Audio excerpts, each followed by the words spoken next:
शुभविवाह प्रेक्षकांनो, आजचा भाग खूप इंटरेस्टिंग आहे. म्हणजे आतापर्यंत नुसतं नशीब हुलकावण्यात येत होतं, पण या वेळेला नशिबाने अशी काही बाजी पलटले की आता रागिणीने या सगळ्यांना 5 जणांना कोंडून बॉम्बस्फोट करण्याचं जे काही ठरवलंय, त्यानंतर मग आता गायकवाडांनी अगदी सुपरमॅन सारखी एंट्री घेत रागिणी ज्या वेळेला आपलाच कच्चा चिठ्ठा आपल्या तोंडाने मोठ्या फुशारक्या मारत आता सांगत असते, त्याच वेळेला सगळं रेकॉर्डिंग करत गायकवाडांनी कायमचा रागिणीचा बंदोबस्त केलाय. नक्की काय घडले पाहूया. इकडे आता रात्रीच्या वेळेला दोघं जण अथर्व आणि आता मानसी हे विचार करत असतात आणि चर्चा करत असतात. काय झालं असेल, म्हणजे अजून आकाश आणि भूमी आलेले नाहीयेत. ह्या बाईला एकदा तर आपण फसवलंय, पण आता पुन्हा पुन्हा शक्य नाहीये. आणि त्यावरती मानसी म्हणते, ज्या अर्थी आईकडे टोकवून गेल्यात ना, त्या अर्थी त्यांना संशय आलेला आहे. हे वाक्य तोंडातलं तोंडात त्यांच्या राहतंय न राहतंय तोचपर्यंत तिकडे आता रागिणी आलेली आहे.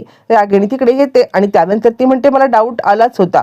म्हणजे आता तुम्ही दोघं जण मला धोका देताय याचा डाऊट तर आलाच होता, पण आता तुम्ही असे का वागताय? मी तुम्हाला पैसा दिला, अडका दिला, मी तुम्हाला या सगळ्यामध्ये आता किती प्रकारचं हे दिलं, पण तुम्ही माझ्यावरती उलटे फिरलात, माझंच खाल्लत आणि जागळ्या मिठाला न जाता त्या आकाशभूमीची साथ दिलीत. मला सगळं सत्य आधीच कळालं होतं. असं आता ज्या वेळेला ती सांगते त्यावेळेला खऱ्या अर्थाने तर आता त्या माणसाने तिला कॉल केलेला असतो की तुम्हाला म्हणजे जे जोडपं त्याने आता वाचवलेलं आहे ते जोडपं मला कळलं आणि आकाशभूमी हे जोडपं असल्यामुळे हे कळल्यामुळे मग आता रागिणी त्या रूममध्ये येते की मगाशी मी आले तेव्हा कोण होतं? अथर्व आणि आता मानसी यांचं भांडं प्रेक्षकांनो फुटलेलं आहे. आणि त्यानंतर मग आता रागिणी पुढचा ड्रामा सुरू करते. रागिणी आकाश आणि भूमी यांना फोन करायला लागते. इकडे आकाश आणि भूमी खूप मोठ्या मिशनवरती आहेत आणि आता रागिणीची माणसं ज्या वेळेला इव्हिडन्स त्याच्या रूममधून आणतायत आणि ते जाळण्याचा प्रयत्न करत आहेत, त्याच वेळेला आकाश सांगतो, भूमी हीच संधी आहे. आज जर का या लोकांनी हे इव्हिडन्स जाळून टाकले ना, तर आता आपल्या हातात काहीच राहणार नाहीये आणि आपला शेवटचे आशेचा किरण आहे रागिणीला शिक्षा घडवण्याचा, तो सुद्धा आता आपल्या हातातून निघून जाईल. असं म्हटल्यावरती मग आता मनाचा ठिय्या करत त्या गुंडांची तमा न बाळगता आकाशने डायरेक्ट त्या गुंडांना थांबवण्यासाठी तिकडे आता एंट्री केलेली आहे. गुंडांना थांबवलंय तितक्यात तिकडे गायकवाड पण पोहोचतात. म्हणजे खरं सांगायचं तर आता आकाशने ऑलरेडी गायकवाडांना फोन केलेला असतो की या लोकेशनवरती पोहोचा, इथे रागिणीच्या विरुद्धचे पुरावे आहेत. मग काय, आकाशभूमी आणि गायकवाड यांच्या मदतीने ते इव्हिडन्स वाचवण्यामध्ये यश आलेलं आहे. बरं, आता हे सगळं चालू असताना हे म्हणजे गायकवाड ते पुरावे शोधतायत, पण त्याच वेळेला आकाशला कॉल आले. म्हणजे गायकवाड ते सगळे पुरावे आपल्या हातात घेतात आणि आकाश कॉल रिसीव्ह करतो. त्यावरती आकाश म्हणतो, बरं झालं गायकवाड सर तुम्ही आलात ते. आणि आता लगेचच गायकवाड त्या सगळ्या फायली आपल्या ताब्यात घेतात आणि ताब्यात फायली घेतल्यावरती आकाशला फोन आलेला आहे. आकाशला फोन आल्यावरती आकाश गायकवाडांना सांगतोय, तुम्ही हे सगळं पकडा, मी आता जाऊन येतो. आकाशला काहीतरी मानसिक किंवा तब्येत बरी नाही असा काहीतरी संदर्भातला फोन आल्यामुळे लगेचच धावत पळत तो निघालेला आहे. रागिणीने चाल खेळलेली. आकाशभूमी आल्यावरती रागिणी म्हणते, काय तुम्हाला काय वाटलं, तुम्ही जो प्यादा इथे ठेवून गेलात तो प्यादा मला हे करू शकेल का? घ्या, तुमची मनू आणि आता अथर्व याला सुद्धा बॉम्ब लावून ठेवलेलं आहे. यावरती भूमी चिडते, सोडा त्यांना, आत्ताच्या आत्ता सोडा, कैदाशी नाहीस का तू? अगं स्वतःच्या पोटच्या पोराला हे असं बांधून ठेवलेस. यावरती रागिणी म्हणते, कितीही काही बोललात ना तरी माझ्यावरती कोणत्याही प्रकारचा फरक काही पडणार नाहीये. आता तुम्ही 5 जण या सगळ्या बॉम्बस्फोटमध्ये जाणार आणि माझ्यावरती कोणत्याही प्रकारचा काहीही दोष येणार नाहीये. म्हणजे खरं सांगायचं तर आता मी माझ्या पैशाच्या जोरावरती, माझ्या कॉन्टॅक्टच्या जोरावरती हा जो काही आत्ता ब्लास्ट होईल ना, तो आता एक केमिकल ब्लास्ट आहे हे सिद्ध करेल. आणि केमिकल ब्लास्ट आहे हे सिद्ध केल्यानंतर मग मात्र आता माझ्यावरती काहीच आरोप येणार नाहीये. आणि त्यानंतर तुम्हाला सगळ्यांना आता इकडे मी इथून संपवणार आणि सगळेजण गेल्यावरती मग काय, सत्ता फक्तच माझीच असते. यावरती भूमी म्हणते, असं वाटलंच कसं तुला? आतापर्यंत किती लोक, म्हणजे आता साधं मच्छर मारावं असे तू माणसांना मारून टाकलेलं आहेस आणि इतक्या लोकांचा तळतळाट हा तुला गप्प बसू देईल? रागिणी पटवर्धन, इतक्या लोकांचा तळतळाट हा तुला भोवणारच आहे आणि काहीही झालं ना तरी सुद्धा ह्या लोकांचा आत्मा तुला शांत बसू देणार नाहीये. रागिणी म्हणते, काय बोलतेस तू? 20-25 आतापर्यंत 20 ते 25 पर्यंत लोकांचे मी जीव घेतलेले आहेत. काय माझं वाईट झालंय का? आता याच्यामध्ये अजून ह्या 5ची भर पडली ना की मग हे सगळे धंदे मी सोडणार आहे. एकदा का ह्या 5 लोकांचे श्वास बंद झाले ना की की त्यानंतर मग मला कुणालाही मारायची काही गरज नाहीये. त्यावरती भूमी सांगते, जनाची नाही तरी मनाची तरी लाज ठेवा, आजपर्यंत काय काय नाही केलं. आणि मग रागिणी उचकते आणि आपला सगळा कच्चा चिठ्ठा खोलायला लावते. आणि त्यावरती ती म्हणते, मग काय 7 वर्षापूर्वी ज्या वेळेला तुमच्या मुलीला पळवून मी तिकडून निघून जात होते, त्यावेळेला तुम्ही माझा पाठलाग केलात. पाठलाग करून तुम्ही आता मला मारण्याचा प्रयत्न केलात. आणि त्यानंतर या रागिणी पटवर्धनला कुणीही मारू शकत नाहीये. 7 वर्ष मी बदल्याच्या आगीमध्ये तरसत आहे. आणि त्यानंतर मग आता तुम्हाला धडा शिकवण्यासाठी मी परत आलेली आहे. मग मी तुम्हाला या सगळ्यामध्ये अडकवून आता इकडे तुम्हाला जेलमध्ये पाठवलं. पण माझं दुर्दैव की तुम्ही मला पाहिलं होतं. तुम्ही पाहिल्या कारणाने मग आता इकडे हे सगळा प्रकार घडला. पण तरी सुद्धा मी काही गप्प बसले नाही. एव्हिडन्स रूम जाळण्यासाठी मी पैसे दिले. मुद्दामच मी हे सगळं केलं आणि हे करून मगच मी आता पोलीस स्टेशनला सरेंडर झाले होते. तुम्हाला काय वाटलं की माझा डाव असाच असू शकतो? बिलकुल नाहीये. तुम्हाला या सगळ्यामध्ये मारलं की आता माझा डाव संपला म्हणून समजायचं. आकाश, तू आणि तुझे हे भावंड आणि तुझी बायको हे सगळे जळून जातील, त्यावेळेला मला शांती बसेल. त्यावरती मग आता चिडलेला इकडे सांगायला लागतो, बलदेव, इतकं सगळं केलंस आणि आता माझ्या अपूर्वाला सुद्धा तू मारायला कमी नाही केलंस. त्यावरती ती सांगायला लागते, मग काय, कशी विसरेन तुझ्या अपूर्वाला? इतके खून केले आणि त्याच्यामध्ये तुझी एक अपूर्वा. मुळातच ती म्हणजे इतकी मूर्ख होती ना की तिने या सगळ्यामध्ये आधी माझी खरं तर मदतच केली. तुमच्या विरोधात तिने आता मला खूप मदत केलेली आहे. यावरती इकडे आता बलदेव चिडतो आणि बलदेव म्हणतो, कारण तिला तुझा खरा चेहरा माहीत नव्हतं. तिला माहीत नव्हतं की हे सगळं तू करती आहेस ते, आणि त्यामुळे तुझ्या जाळ्यात ती अडकली. नाही तर माझी अपूर्वा कधीच वाईट नव्हती.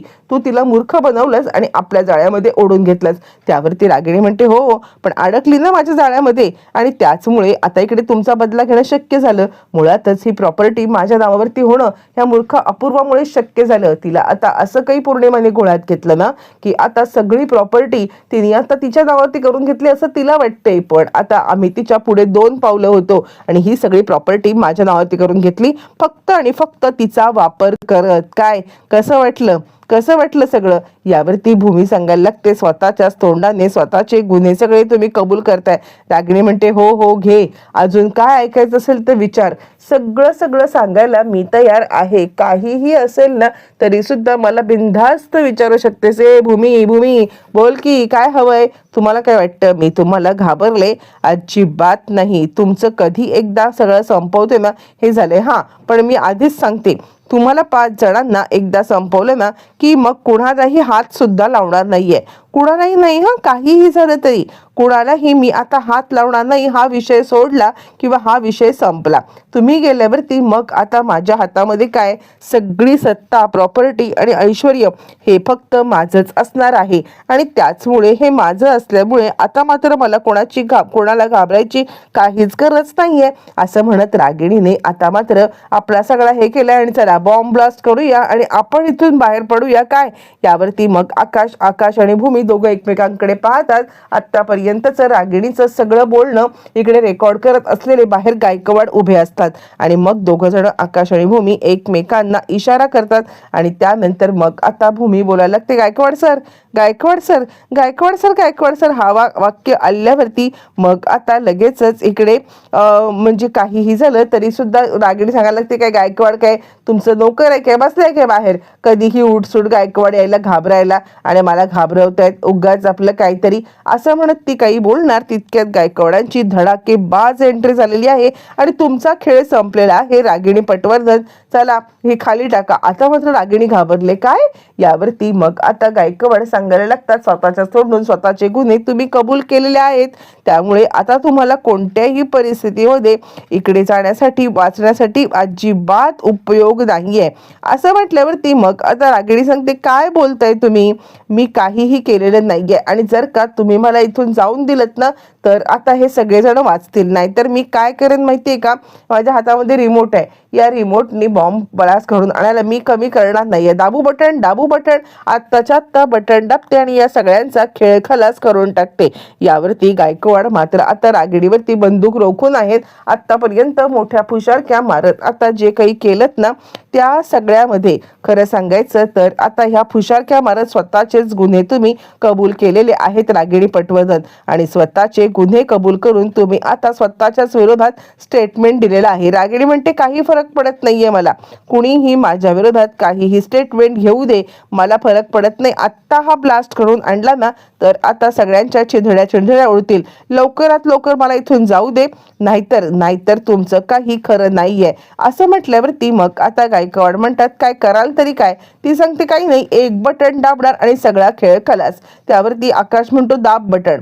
अगं तू जर का इथे बटन दाबलंस ना तर आता आम्ही या सगळ्यामध्ये काहीही झालं तरी सुद्धा आता जाऊ, पण तू पण जाशील ना. अगं तू किती पळपुटी आहेस, किती स्वतःला जीवाला घाबरतेस ना, हे आम्हाला माहिती आहे. त्यावरती अथर्व म्हणतो मुळातच तू आता दादाला तर मारलेलंच आहेस ना, एक मुलाला मारलंस तर दुसऱ्या मुलाला मारण्यासाठी तुला काहीही अवघड नाहीये. दाब बटन आणि आम्हाला या सगळ्यामधून सोडव आणि तू सुद्धा या सगळ्यामधून मुक्ती घे. म्हणजे काहीही झालं तरी सुद्धा तुझा पण जीव जाणारच आहे की. यावरती मानसी सांगायला लागते हो दाबा बटन.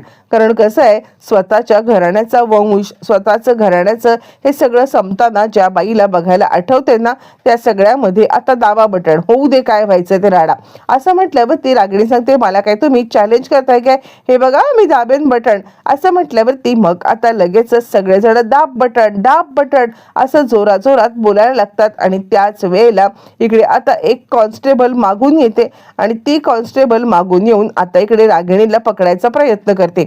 ज्या वेळेला ती कॉन्स्टेबल पकडायचा प्रयत्न करते त्यावेळेला चिडलेली रागिणी ए सोड, मला तू असं पकडू शकत नाहीयेस, तुला बरोबर अद्दल घडवेन, सोड मला. दाबू बटन असं म्हणत ती आता हुलकावण्या द्यायला लागते. आणि ज्या वेळेला ती आता हुलकावण्या देत आहे आणि त्याच वेळेला इकडे आता गायकवाड म्हणतात बटन दाबायचंय तुम्हाला, घ्या ना, दाबा ना बटन. अहो कसली वाट पाहत आहे. आता गायकवाडांनी हे सगळं बोलल्यामुळे सगळ्यांनाच धक्का बसतो. सर अहो ब्लास्ट होईल असं म्हणत सगळेजण गायकवाडांना थांबवण्याचा प्रयत्न करतायत. पण गायकवाड ते रिमोट हातात घेतात आणि घ्या तुम्हाला ब्लास्ट करायचंय. स्वतः रागिणी पण घाबरते, ए काय करतोयस, सगळे जाऊ आपण, अरे सगळे जाऊ, तुझं काय चाललंय? असं म्हणत रागिणीने आता गायकवाडांना थांबवण्याचा आपल्या जीवाच्या आकांताने प्रयत्न तर केलेला आहे. पण गायकवाड बटन दाबतात. सगळेजण कानावरती हात ठेवतात आणि सगळ्यांच्या लक्षात येतं की बटन दाबून सुद्धा आता काहीच उपयोग नाहीये, म्हणजे ब्लास्ट तर झालेलाच नाहीये. आणि त्यानंतर मग हे सगळं चालू असताना फ्लॅशबॅक मध्ये दाखवलं जातं की या सगळ्याच्या मागे आहे ती म्हणजे पौर्णिमाने आकाश भूमी यांना फोन करून बोलवल्यावरती बाहेर असताना गाठते आणि मला तुम्हाला काहीतरी सांगायचं आहे असं म्हणते. यावरती पौर्णिमाचं बोलण्यावरती त्या दोघांनाही अजिबात विश्वास बसत नाहीये की ही आता नाटकच करत असणार आहे. पण त्यावरती पौर्णिमा सांगते नाही, मी आत्ता पूर्णपणे सुधारलेली आहे, मी तुम्हाला तेच सांगण्याचा प्रयत्न करते, मला एक संधी हवी आहे.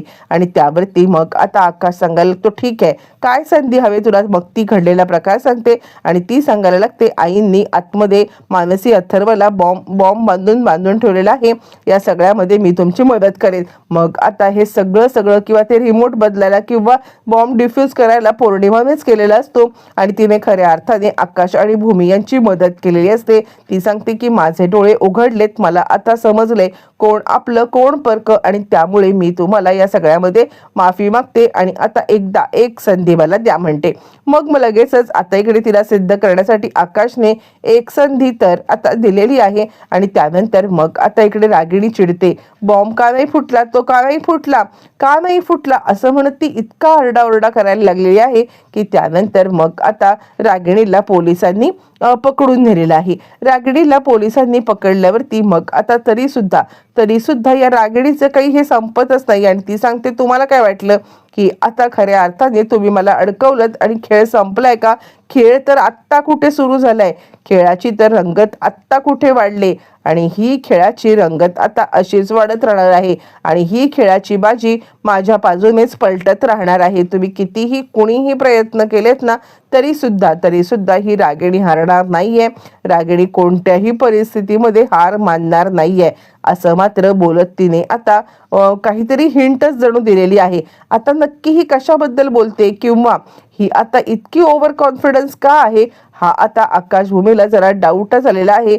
पण रागिणी मात्र तुम्ही माझं काहीच बिघडवू शकत नाहीयेत, ही तर खरी सुरुवात आहे हेच वाक्य बोलत आहे. आता तिच्या या वाक्याचा काय अर्थ असणार, म्हणजे खरं तर ती पकडली गेलेली आहे आणि जर का ती आता पकडली गेली असेल तर तरी सुद्धा ती हे सगळं बोलते. याचा अर्थ काय? हिने नवीन काही डाव रचलाय का?